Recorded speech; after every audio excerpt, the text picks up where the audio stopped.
Welcome to the History Lord. You join us here today and we're in St James's Square. Well, we're actually sat in the gardens of St James's Square. That's what we're talking about today.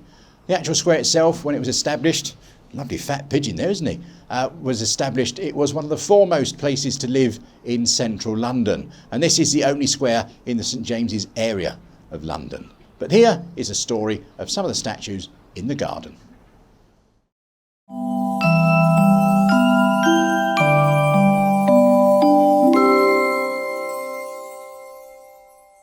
Welcome to London. St James's Square is the only square in the St James district of Westminster, and it is one of London's famous garden squares. It is mainly Georgian and Neo-Georgian in architecture, and in the early years it was one of 3 or 4 of the most fashionable residential streets in the capital. It now houses the headquarters of a number of well-known companies, including BP, and I think there are 4 private clubs here. I think there's the East India Club, the Naval and Military Club, the Canning Club and the Army and Navy Club, as well as the London Library, which is tucked away in the corner. In 1817 to 1818, John Nash was called on to redesign the gardens. He enlarged the enclosure and added curving walkways and shrubbery around the perimeter, and it also produced plans at an estimated £300 for a garden seat or a summerhouse to be presented to the Duke of Northumberland. The classic summerhouse, which is now Grade 2 listed, is situated on the south side and faces north.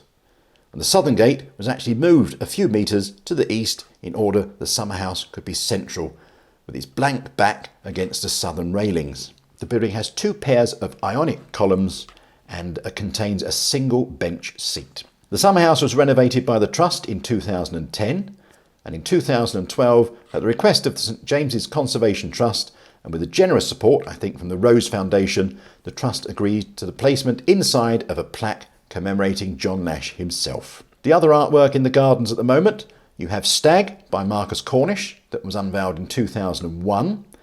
This was originally commissioned by a developer for a redevelopment in the square, but the occupants of Cleveland House didn't like it, so it was presented to the trustees and the garden instead. There's also a newer piece of art, which is called Mother and Child, Victims of Sexual Violence, and this is a rather moving statue, and it was unveiled in 2019, and it was a creation of Rebecca Hawkins.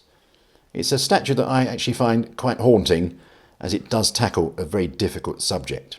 The main statue in the square is of William III.